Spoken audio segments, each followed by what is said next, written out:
Assalamualaikum warahmatullahi wabarakatuh. Selamat pagi anak-anak.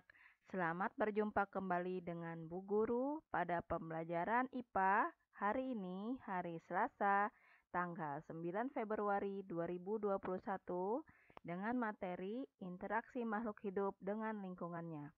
Sebelum kita memulai pembelajaran, sebaiknya kita berdoa terlebih dahulu agar pembelajaran kita pada hari ini diberi kelancaran dan kemudahan oleh Tuhan Yang Maha Esa. Berdoa dimulai. Berdoa selesai.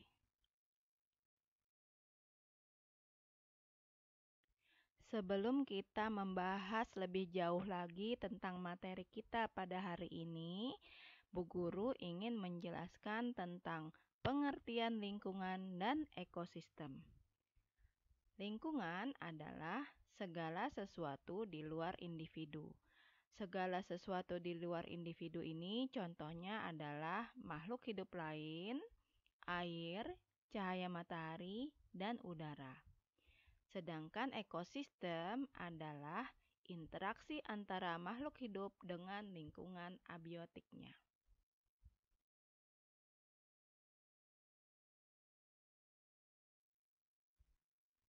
Untuk komponen ekosistem terbagi menjadi dua, yaitu komponen biotik dan komponen abiotik.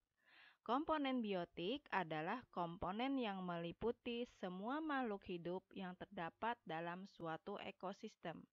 Sedangkan komponen abiotik adalah komponen yang tidak hidup yang berada dalam suatu ekosistem. A artinya tidak, biotik artinya hidup. Jadi, komponen abiotik adalah komponen yang tidak hidup.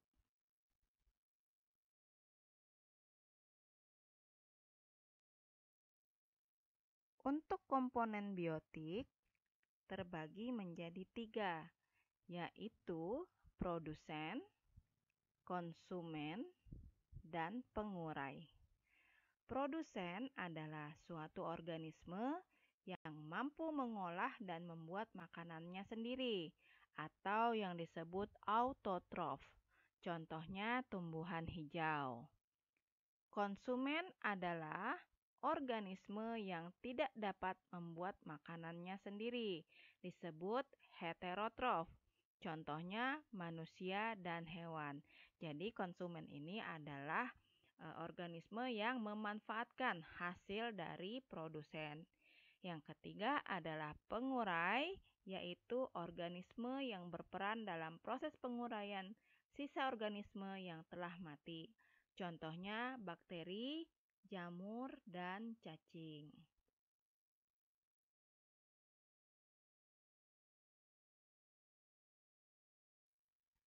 Selanjutnya adalah konsumen. Konsumen terbagi menjadi tiga, yaitu karnivora, herbivora, dan omnivora. Karnivora yaitu konsumen yang hanya mengkonsumsi daging saja. Contohnya harimau, singa, beruang, dan lain-lain. Sedangkan herbivora yaitu konsumen yang hanya mengkonsumsi tumbuhan saja. Contohnya kambing, sapi, rusa, dan lain sebagainya. Yang terakhir, yang ketiga adalah omnivora, yaitu konsumen yang memakan baik daging dan juga tumbuhan. Contohnya adalah tikus, ayam, manusia, dan lain-lain.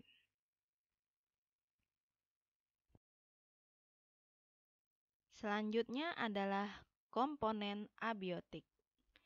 Komponen abiotik contohnya antara lain adalah sinar matahari, air, udara, tanah, batu, dan lain sebagainya.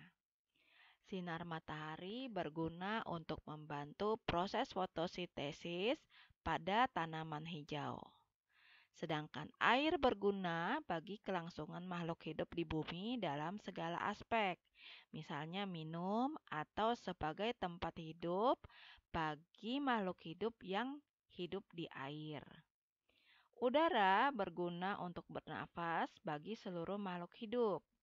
Sedangkan tanah adalah sebagai tempat bercocok tanam dan tempat hidup bagi tumbuhan hijau yang bertindak sebagai produsen.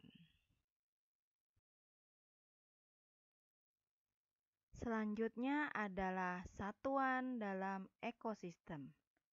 Yang pertama adalah individu. Individu adalah satuan fungsional terkecil penyusun ekosistem, misalnya seekor rusa. Yang kedua adalah populasi. Populasi adalah kumpulan individu sejenis pada suatu daerah, misalnya sekumpulan rusa di padang rumput. Yang ketiga adalah komunitas, yaitu kumpulan beberapa populasi yang berbeda yang saling berinteraksi dalam suatu daerah, misalnya komunitas hewan liar yang hidup di hutan.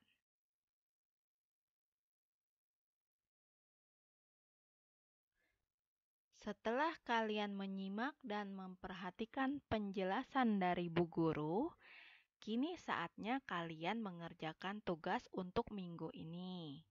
Tugas kalian adalah menjawab pertanyaan berikut dengan benar.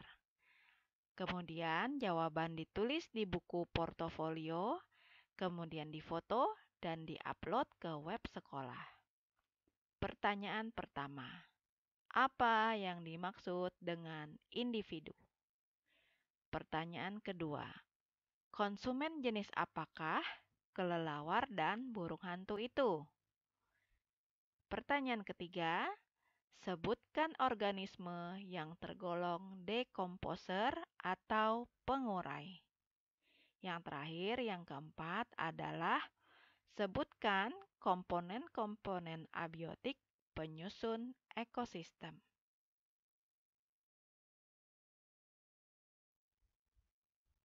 Sekian pembelajaran IPA kita pada hari ini. Semoga apa yang telah dijelaskan oleh Bu Guru dapat kalian pahami dengan baik. Jangan lupa mengerjakan tugas kalian. Apabila ada yang belum mengerti, dapat kalian ulang menonton video pembelajaran ini. Terima kasih atas perhatiannya. Wassalamualaikum warahmatullahi wabarakatuh.